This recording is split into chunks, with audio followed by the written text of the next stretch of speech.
Hi, I'm Barbara, and this is Victoria from Home at Home. Homeroom at Home. So we're headed into Labor Day weekend, and while many people are headed off to the beach, included Little Miss here, decided it might be a great time to have a last opportunity learning lesson on the ocean and the beach and sand and critters and all that kind of fun stuff. So what we've done was pull together a variety of things that we had around the house, some of which was offered through the blogger Bash Sweet. So we thank the folks there.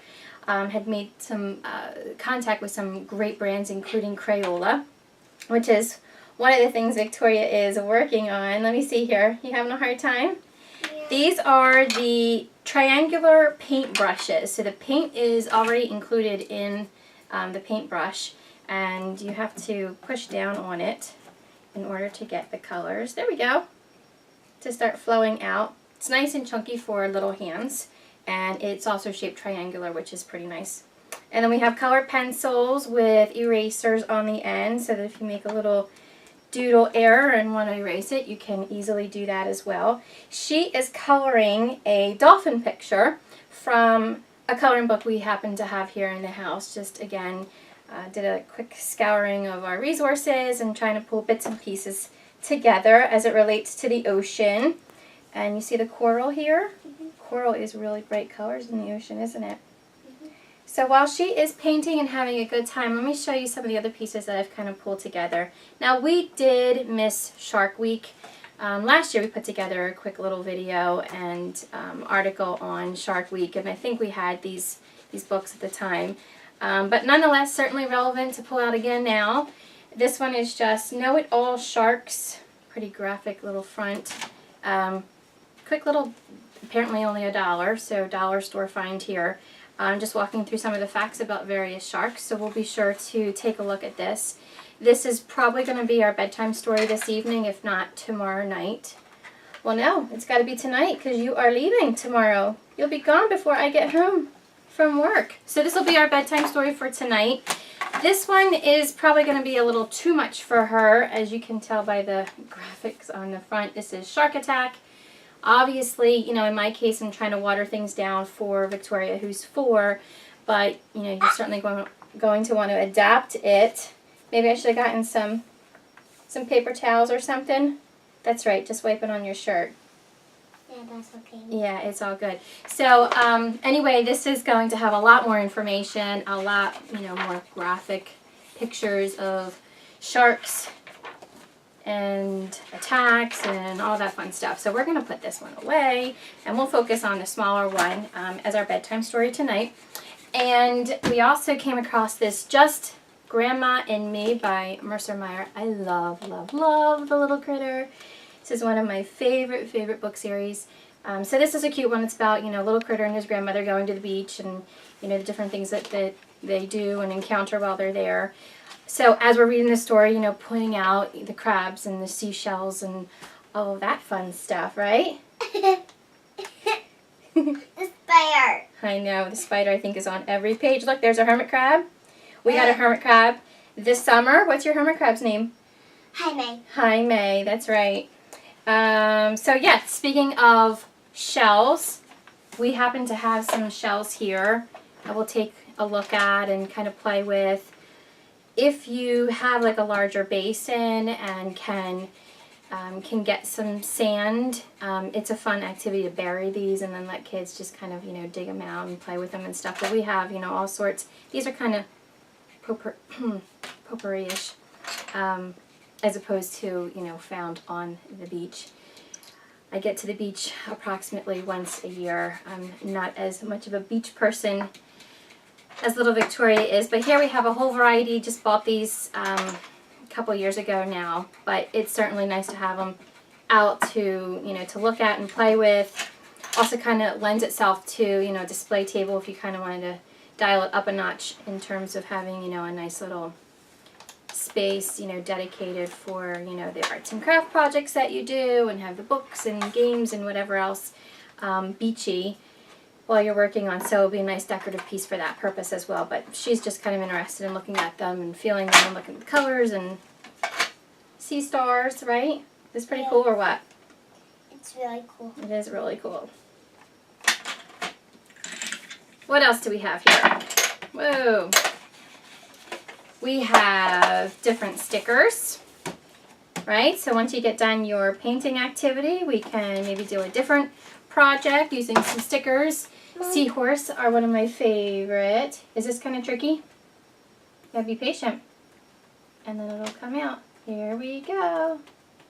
Nice and easy. There you go.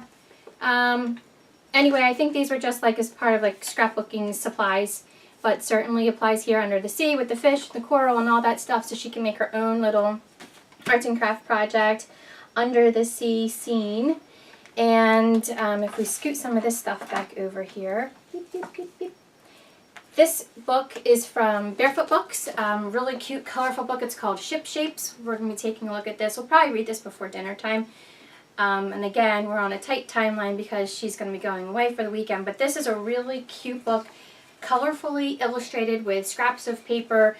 You know, obviously this is a cute one on a pirate ship here. What are the shapes of these sails? And just kind of going through looking at different patterns and the shapes. So this is going to be fun, right? This is a brand new book. You haven't even seen this one yet. So it's called Ship Shapes by Stella Blackstone through the Barefoot Books. And as you may realize, we do have an affiliation with Barefoot Books.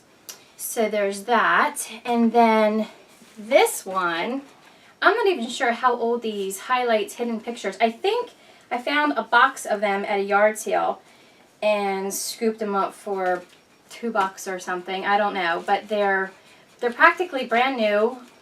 This one happens to have a cute little scene with the beach, and it's one of those, you know, seek and find pictures. So we're going to go through and find all the stars. But it pertains again to the beach, so you can, you know, count the stars, and you're looking at the birds and the crabs and the different sea life that's with us. And that's really what it's all about. It's all about layered learning. So we're doing some art, we're doing some reading, some craft projects. We will probably not in the next 24 hours, but we will eventually come around to the science project as well. And this is all about water science and water fun. Let's see, there's waterproof sand, sculpting with dry sand underwater, and that sounds really cool. So looking forward to that. But it looks like there are 4 or 5 different experiments in this box. And this is called Smart Boxes by COG, C-O-G. It is age 8 and up, so I'm sure I'll be looking for my son's assistance with this as well. But I don't know. We'll see how it goes, because obviously we haven't had a chance to do that yet, but it certainly ties into everything we're trying to do here with the ocean and sea life and water play, right? Yeah, like water scorchers. Yes, water squirters. Yeah, like penguin and penguin. Well, they had 2 squirt things. Mm-hmm. They were fishes. Mm-hmm. Your hands are such a mess. I know, that's why I got dirt on there too. You got marker on there. So I just have more stickers here, seashells that are cute. And I really wanted to show this. This is one of the things that we had gotten through Sweet Sweet. It's called Sands Alive. And you may or may not have seen this at the craft stores. I'm not sure which craft store specifically sells this, but this is pretty neat. And again, I'm not a beach person, so this is more my speed when it comes to sand. This is just a sample pack. Obviously, you know, they're going to have larger kits and stuff, but this is no mess sand sculpting. Love it. Do you love this? Yep. Yes, me too, because then, haha, my hands are clean. And it's not between my toes and all that fun stuff. But you still have all of the fun of the sand, right? You can sculpt things with it. Can bury stuff in it. It's just really, really cool, really clean, but certainly, you know, fun to play with. She was playing with it just a bit ago, right, before we started rolling, before you started painting. Mm-hmm. So what do you like about this? I don't love the sand. I don't love the messy part on it. You don't like messy parts of sand? Mm-mm. So this is clean, right? Yeah. This is pretty cool because it's really clean. It's really squishy too. So naturally, you know, Sand Alive just easily folds right into, you know, our lesson here on the beach and the ocean. Anything else you want to add? You want to tell our readers? No, thank you. No, thank you. All right, so we obviously have plenty here to keep us busy for the next several hours before little Miss heads off to the beach herself.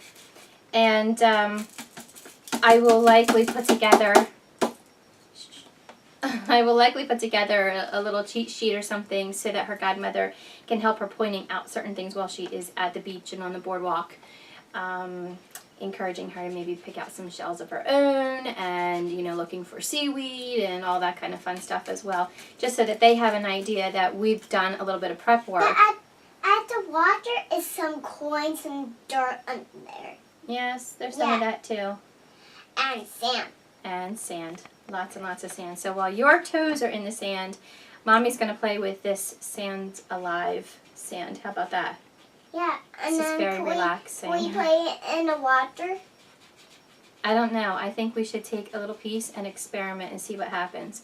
But in this kit here, it says that this sand, waterproof sand, sculpt with dry sand underwater. So this sand can go underwater in this kit. But we won't have time to do that before you go away. We're going to take care of that maybe next week. How about that? Sure, that's a good plan. All right. Can you say bye? Bye! Hey, you paint. I know, you have paint all over. This is so relaxing. It's almost like you can make a stress ball out of it. Yeah, you make balls out of it. Yeah, you think so? Yeah, and You Greg can make all kinds of stuff. If you had maybe cookie cutters, since Mommy doesn't, you know, make cookies, then we could probably put cookie cutters in here and make little shapes. We should try that. Sure, like the Play-Doh one. Yes, Like the Play-Doh. it's a great idea. We'll pull out your Play-Doh, and we can use the Play-Doh shapes. The Play-Doh's right there. You're right, it is. So we'll do that in a little bit too. That'll be fun. That's a great idea, Victoria. I like your thinking. I think you like a tinker. You're thinking like a tinker. Yes, you are. You are.